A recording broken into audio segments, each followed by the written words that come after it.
Welcome to a new episode of the Creative Industry Insight podcast. I'm your host, Bobby. Today, we welcome composer Cristobal Tapia, who joins us to talk about their work on Lord of the Flies.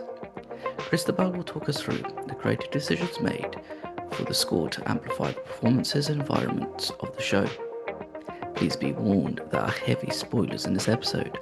Now let's jump into the conversation with Cristobal.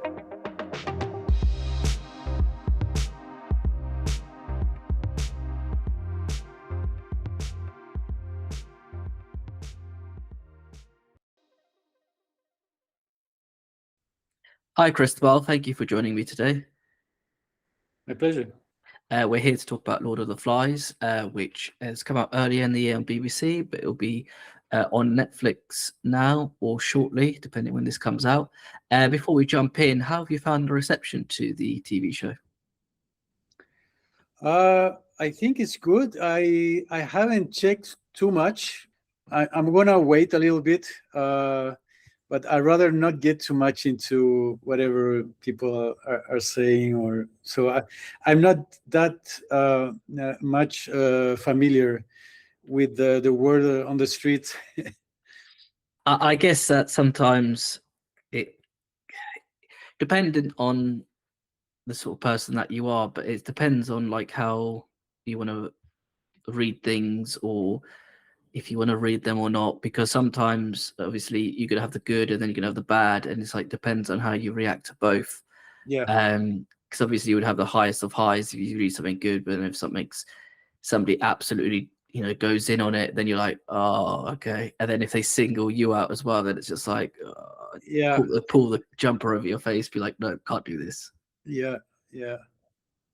But yeah. How did the project come about, and what made you want to take it on? I suppose it's because Mark Monden, the director, we've been working together for a long time, and then so he spoke to me about this project a few years ago, and we started talking about the possible music and things like that, even before I knew that if I had the time to do it, if I was going to be able to do it, because at the time I had other projects in films and TV series. So, but we did start talking about music even then, and so the first things we were talking about is the music you hear in the show now, which is the source music from people like Benjamin Britten and Stockhausen, and so all modern contemporary music, which I'm a big fan of, and like every time we do a project with Mark, we end up speaking about Benjamin Britten for some reason, and it always fits in some way the project we're working on, and so. Like in the first episode, you hear this piece from the sea interludes from the opera Peter Grimes, and it's this tune Sunday Morning, and which is kind of a theme in the first episode. Yeah, so at that time we kind of talk about lots of source music and the direction for that.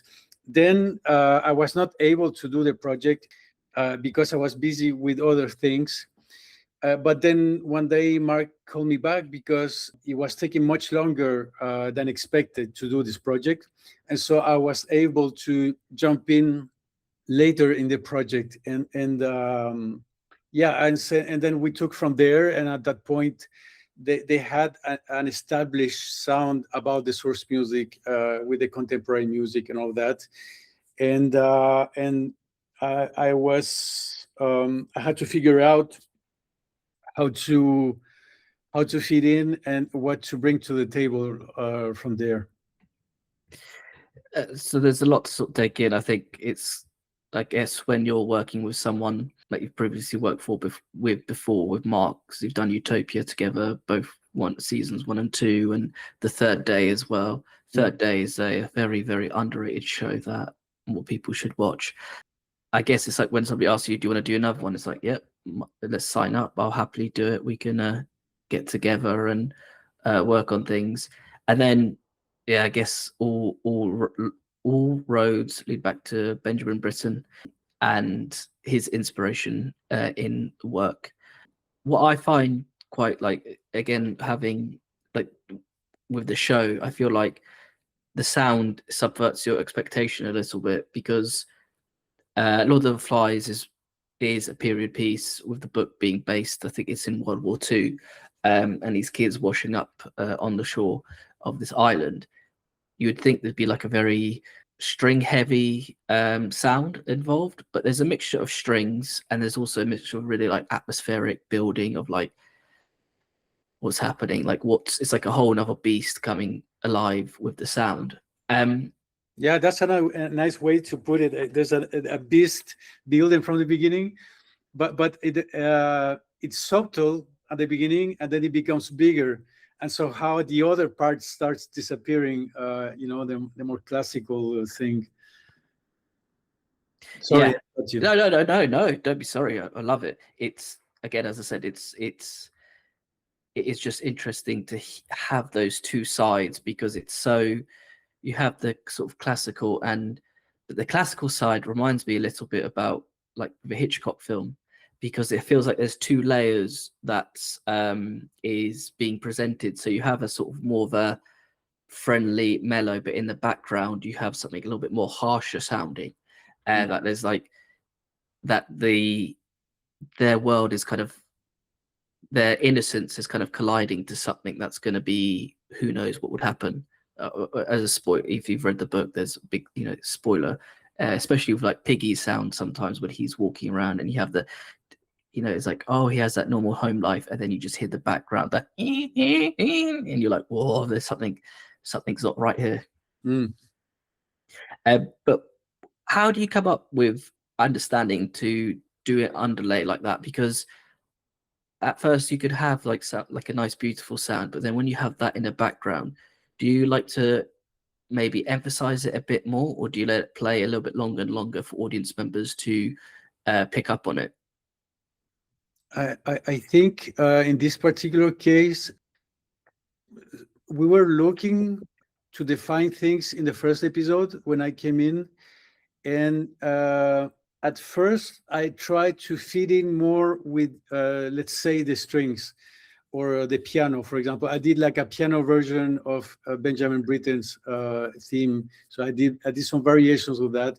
So and then when I started adding the weirdness to it, atmospheric stuff and things like that, we started discovering how, at least to me, how these kids were going to transform in their journey in the future, in the next episodes, because in the first one, they're all fresh still, and you can feel a lot where they come from, and whenever there's flashbacks in the first couple of episodes, I feel like the source music really gives us that sense of the organizations where they come from, their parents, the schools, whatever activities they used to have, and all that.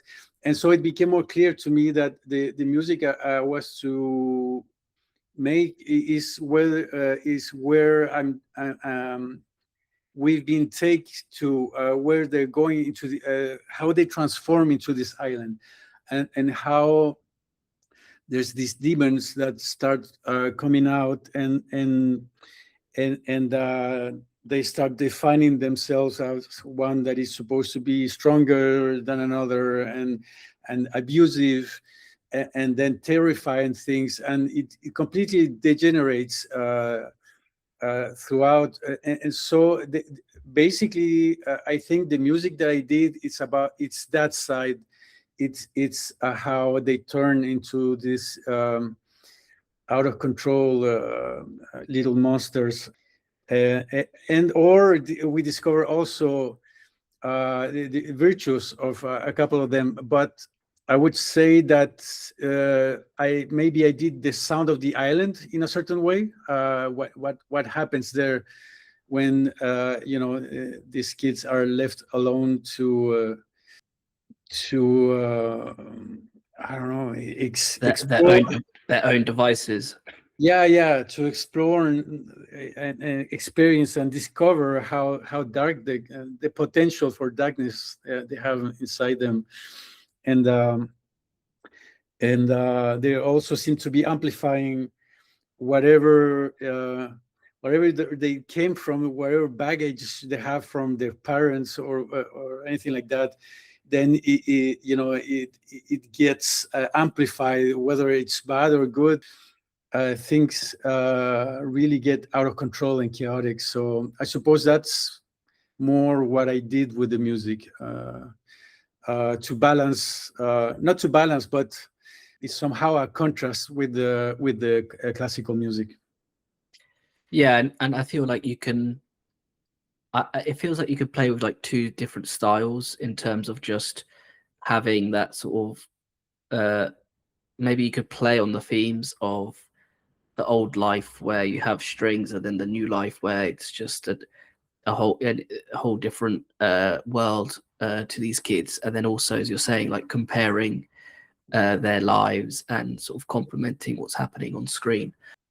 And I feel like as well, like it's probably also as like an audience member, it's like an undertone of dread that's always flowing through you. You don't know what's building up. You don't know what's around the corner. It's also, you're on an island where they haven't explored so much. They've also, they're kids, they're going to make mistakes. Again, keep going back to like the first episode where they nearly set the whole island on fire because the wood's too rotting. But I do just love the contrast between the two and how it plays out. But it also, because they're based on an island, there's so much lush sound design as well. You have that island, the flies, the sounds of the leaves, the water running.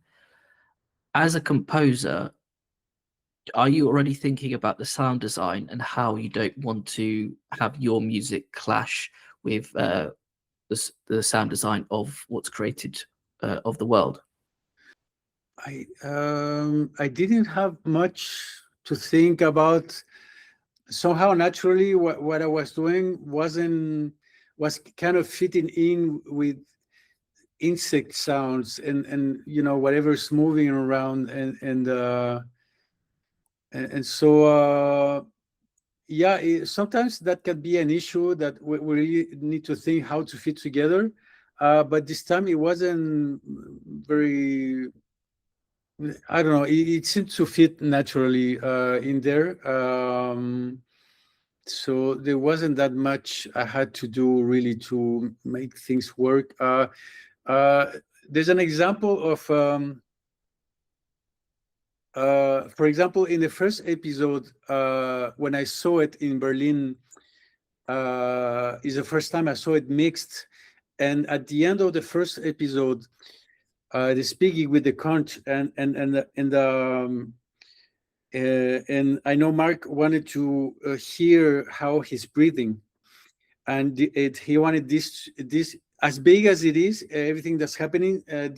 He wanted this to be intimate, and so, for example, I had a viola playing in all this orchestral thing, and I took out the river in many places because he wanted to hear the screeching of the string. To accompany Piggy running around in the beach, and to be somehow like his breathing, and then by the end, this big swell of strings that's happening there. I had some percussions originally happening, with some very loud bangs and a build up. And he muted that, and for the last part, when the camera is only on Piggy and he's like breathing with the cons, he left only the strings, and I thought that was really brilliant because it really felt like intimate, and we could hear the ocean and the breathing, and the strings are still very big and dramatic. But then the percussions, it was not necessary, and so they make space for the rest by doing that. And I think it's much better than everything was playing and all the percussions. Yeah, sometimes stuff like that can happen only in the end at the mix, when you realize, I don't know, you have a little more distance, or maybe you can hear better, in the mixing rooms and stuff like that. But yeah, so sometimes they take decisions to mute something or make space for something like that. I think as well, like you, as a director, you probably have an idea of how things sound, and if you have an idea of like how you want it to play out, especially with like Piggy, because you need to emphasize his asthma and how like that plays a big part in him and as a like characteristic. And I think, as you said, like you took out the drums on it and it sounded good. It was like there must have been something like, yeah, there must have been a way he's like that Mark's program that he could hear that sound of the strings and then think about the beach sound and think, I'm gonna merge them together this way and it's actually gonna work. I don't need the drums to like overplay it. The crashing of the seat will do that, and we could just have the amalgamation of the two. Yeah. Again, which is, yeah, just what an interesting thought, and like something that as an audience member you might not pick up on as well without realizing later on. As well, the episodes are broken up into 4 different characters, and as the story continues, each episode, like the story progresses, but you're looking at it through a different point of view. And I feel like that works for something like this because you have with the story, the way that it's constructed in the book and how it could progress and how you can get a feel and understanding of what's everybody is like, and kind of get an idea of their psyche and how things are progressing or maybe losing their identity. As a composer, did you think about that each episode you can maybe change the themes a little bit, or did you want to continue on with what you were doing with episode 1 and building out the world? Yeah, there's some themes, in the sense of not necessarily like a melodic hook or something like that, but for example, there's some choirs of some children's voices that sound like mourning, like suffering. It's not exactly like a choir singing, but it's like in a weird place. For example, when Piggy dies, we have those choirs, and Mark decided that he didn't want the cello. No, normally there was a cello there, but only with the choirs and with no reverb and completely dry sound. It feels like there's actual people there crying at a funeral. And that was a really interesting effect. And although you cannot actually sing what they're doing because it's really strange, I would say that's kind of a theme, because it started in episode 2, and then in 3 it became bigger and more extreme, more violent, to the point where there's some actual loud screaming in there. And so that was maybe one sound object that is somehow recognizable. And there was an evolution to that. It started more subtle, and then it became a bigger thing. And there's versions with drums, and versions with a cello and stuff like that. And then there's I did a kind of march, kind of like a military march, with some kids singing Hallelujah. and so I kind of did my own version of Hallelujah. And what else? Yeah, there's a few themes, but not in the sense of a melody, evolving with lots of harmony and stuff like that. But I would call them themes that they did evolve throughout the series. Yeah, I think as well, like if you have like, I don't want to say episode centric based on characters, but I think when you have a storytelling this way, you could probably play on themes a bit more as well, and either build up on them, or if you didn't, if it worked for like certain scenes, and you could keep it in those episodes, and then do something different for another scene. But then also you could maybe come back to them as well and play around with it. So if you have something that's like a little bit more innocent sounding, or something more naive sounding, and then you could change it to something a bit more evil and lurking, and something could be there, maybe make it a bit unhinged and play around with it. Yeah. Uh, and because you've got that not stepping stone, jumping spot from one to Yeah. another, you can kind of see like, well, if I did this in a higher note, let's see how that could play out for something like this, or maybe of a lower note, and make it a little bit slower and drawn out, and yeah, you can play around with it a bit more and have a bit more fun with it as well. Yeah, and that's really interesting when you keep just one element from a piece of music, and by itself it could be naive or lighthearted even, but then you bring a couple of other instruments and you realize it sounds actually pretty creepy or unsettling.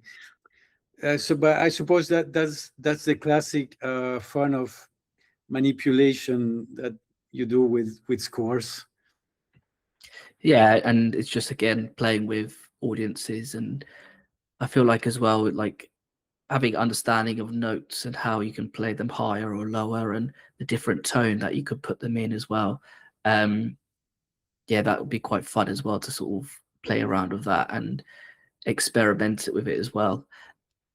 I've got one final question. I know we talked about a little bit with it in the episode about identity and how kids are kind of losing it, and something else is coming out with them. But as identity plays a part in the show, how does your identity play a part in the music that you create, for not just for Lord of the Flies, but stuff for other films and TV shows and outside of work as well? I've come to realize that because I used to not think about that at all, how that happens, but since I get asked that a lot, I came to realize that pretty much anything that I could say influences how the music feels has to come from childhood, from being born, from where I come from, and political situations and stuff like that. Because, for example, you mentioned Utopia. I mean, since the beginning, when I started working on film music, most of the projects I ever done are all very dark, Black Mirror or whatever. It's all very twisted, and there's some sick stuff happening in all of that stuff. And then, but the music I do, it's often somehow funny. It's like weirdly funny or eerie.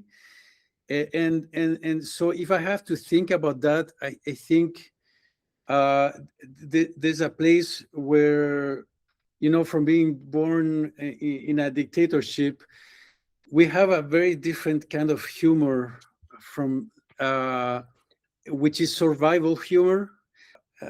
And that's a sound. That's why the music sounds that way.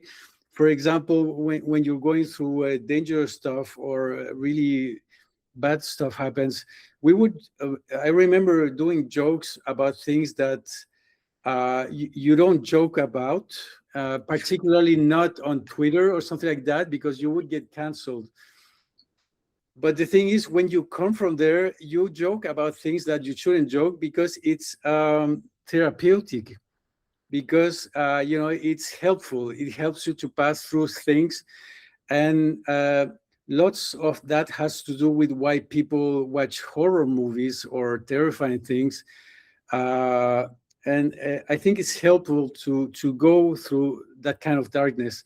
But it was also very funny, and so I suppose it twisted horror funny stuff that tends to be in mostly, probably every score that I've done has to come from there, because maybe when I'm reading a script, I'm looking for that. I'm interested in why this person is not talking about something. And so if I need to help uh, the audience, when you get images, there's stuff that is missing. Like if you really like a book, like people get angry, for example, even for this, if there's stuff missing, there's details. And but you have so much time to work in a series. You cannot please everybody. You cannot put all this information, but with the music, you can help bring the between the lines, and try to bring backstories, or add to whatever is missing from the book, or the stories and stuff like that. And so I'm very much interested in everything that is between the lines. And the way I read between the lines, it comes from my experience from my childhood, and all that. And I think it's probably like that for everybody. And why everybody sounds so different is because of that. What we whatever baggage we come with. But yeah, the quirky, eerie, horrific, whatever weird sound comes from childhood, I suppose. I understand what you mean by the sort of your humor's based, your humor's because of what's happened previously, and it's the way that you sort of get through those times, and it's like, and experiences, and then I think also the experiences can,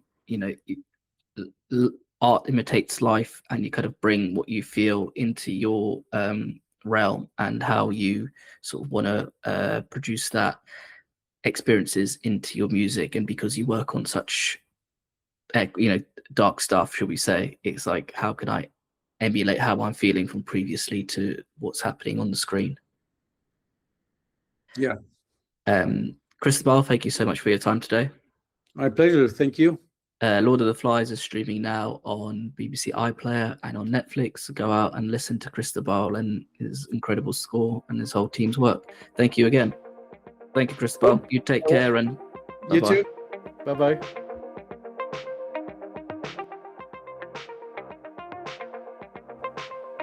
Thank you for listening. Please subscribe, rate, and review this podcast.